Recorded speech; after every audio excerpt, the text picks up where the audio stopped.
Trump made a similar electability argument.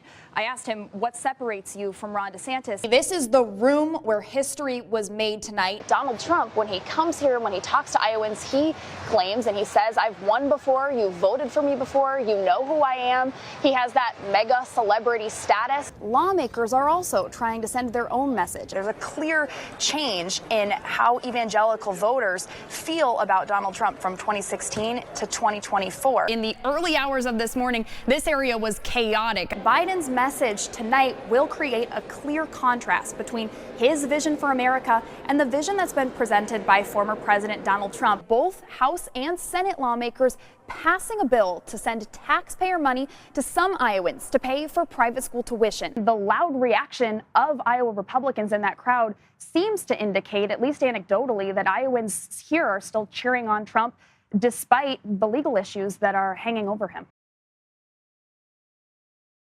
Would you like to respond to the reporting from CNN that they have an audio recording of you describing a classified document after you left office? Well, I don't know what they have. Last month, you said that any serious contender needs to get into the race by the end of June.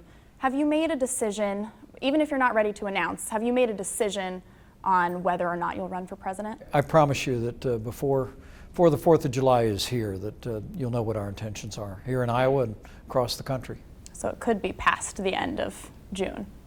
No, How will you ensure that eligible Iowans don't lose their health care? Well, you have held far more campaign events, you have campaigned in far more counties than former President Donald Trump has, yet he's far ahead of you in the polls. Why is that? There was a lot of mudslinging on that stage, a lot of policy questions that turned into attacks between you and Ron DeSantis. You continue to say chaos follows Donald Trump. How can you reassure those Iowans that after they saw a whole lot of negativity on stage, if you were in the White House, chaos would not follow you? From your perspective, what do you think it was about your message that didn't resonate with Iowa voters this time around? Yeah. You have come out with a clear plan on what you would do to end the war in Ukraine. When you're talking to Putin, you have said that he would agree to this because it's in his self-interest. Yes. Do you believe that Vladimir Putin is a rational actor? So there will be requirements for accountability and transparency. Well, accountability as far as the funds transferring. Will that be something that lawmakers see before they vote yes or no on a bill? No. Do you think your performance tonight was enough to overtake both Nikki Haley and Donald Trump in Iowa? It takes a lot of money, a lot of time, a lot of resources to invest in a campaign. Why continue to invest that when you're still polling in the single digits? In New Hampshire, you were at a town hall. You said Iowa starts it, but New Hampshire corrects it. You've said it was a joke. But I want to know, what did you specifically mean by corrects it? It was funny. We can't take politics so seriously all the time. So does it mean that there's an expectation that needs to be corrected by New Hampshire? no, I think The former president is facing 37 federal charges. That includes 31 counts alleging that Donald Trump kept and refused to return classified documents after he left office, and 6 other counts, including conspiracy to obstruct justice, making false statements, and scheming to conceal. Now, as Trump continues his 2024 campaign, Iowa Republicans will be the very first group to indicate whether this indictment matters to GOP voters. KCCI political analyst Dennis Goldford says it's too soon to tell how a federal indictment will impact the former president's 2024 campaign. Iowa has the capacity to tell us, give us a reading of what Republican sentiment in this case is regarding Donald Trump. If Trump wins the caucuses, that means he's survived Iowa. But if somebody comes close to him or even beats him in Iowa, that throws a wrinkle in everything.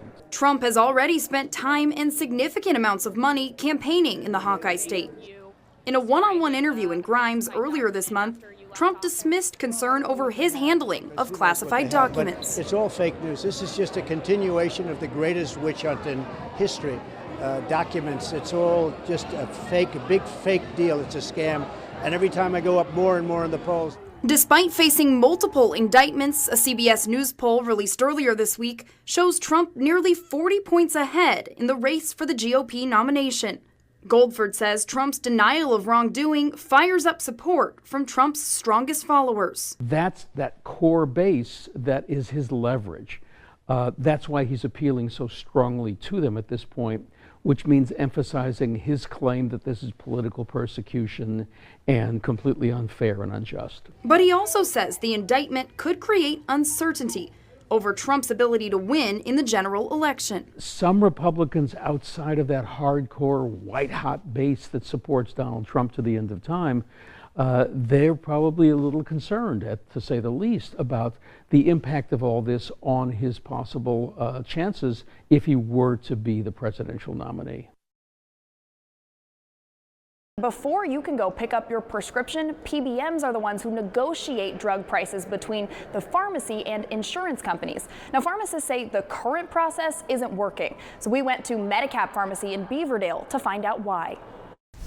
Every day, pharmacist Nevin Rudishel helps customers get their medications. We'll get you taken care of. But he says on about 10% of the prescriptions he fills, he's losing money. You have to give it to them, and that's what helps them get better. And it's tough to know that just like on the back end, like that's actually hurtful for business, though it's the right thing to do for people. According to the Iowa Pharmacy Association, pharmacies enter contracts with pharmacy benefit managers, or PBMs, to get paid for the drugs they dispense. The association says pharmacies may start out getting a certain amount of money for those medications, but depending on the contract, that can change. I will receive emails saying, Stephen, on this medication we're losing hundreds of dollars. How do you want me to proceed? Stephen Donnelly, who oversees operations for Medicap pharmacies in Iowa, says PBMs are often not paying them enough to cover the cost of dispensing drugs.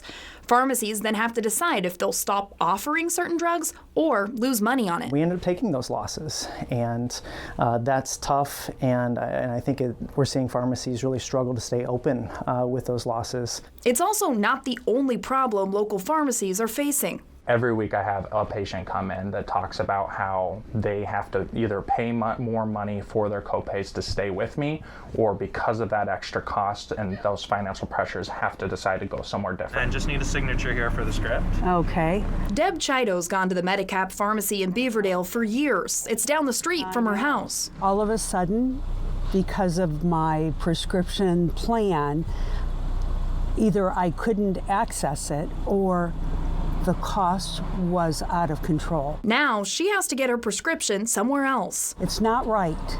It's not right. I should be able to choose wherever I want to go. And you can't. When you're doubling and tripling the price, you have to pay attention to that. Iowa Pharmacy Association CEO Kate Gaynor says House Study Bill 99 would allow patients to get prescriptions at the pharmacy they want. Today, a patient may be steered to a pharmacy that's either a far distance away or in some cases, a mail order pharmacy. This bill would not allow PBMs to put those types of incentives or disincentives in place. She also says the bill would create a new payment model to reimburse pharmacies for the full cost of a drug dispensed to a patient. The bill would also give the state more authority to regulate PBMs. Getting PBM reform like this to allow that not to happen, allow that patient to get that service in the community that they need, would be very, very helpful. And that's why we need PBM reform.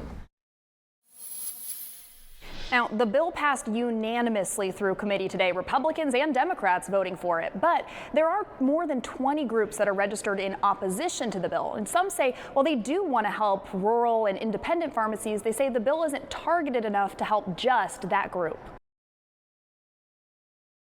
And you have to in Miss Briggs' class. What did you make there? Kindergarten students make pictures. And what's down here? Is the tail. The tail? With the shapes they're given. You only get 3 greens. 3? Yeah, and you don't get any browns. No browns? Oh, yeah.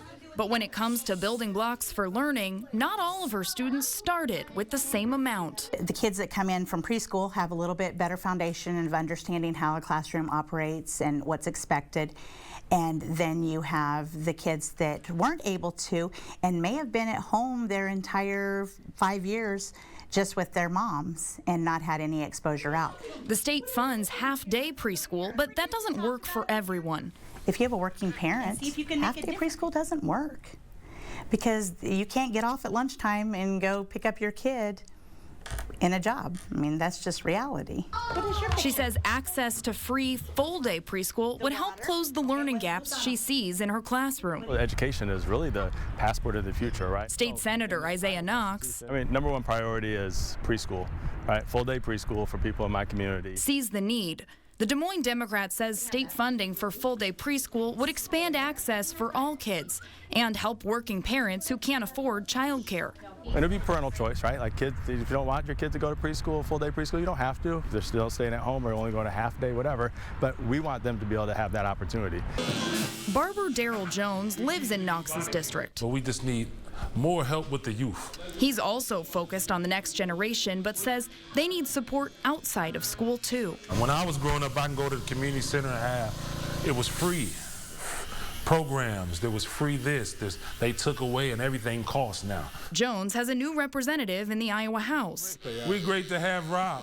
Democrat Rob Johnson. So I'm excited. I'm excited because we have an opportunity to go to work. Johnson wants that work to improve mental health. I think mental health is an opportunity for us to not only help our educators, help our students, help our parents, but it's an opportunity to really just help our community. He wants more providers in schools and communities across the state. It'll also help alleviate some of the stress off of our police department to help make sure that we're not just arresting a bunch of people to get them the help, but we're being proactive in getting people the mental health resources that they desperately need.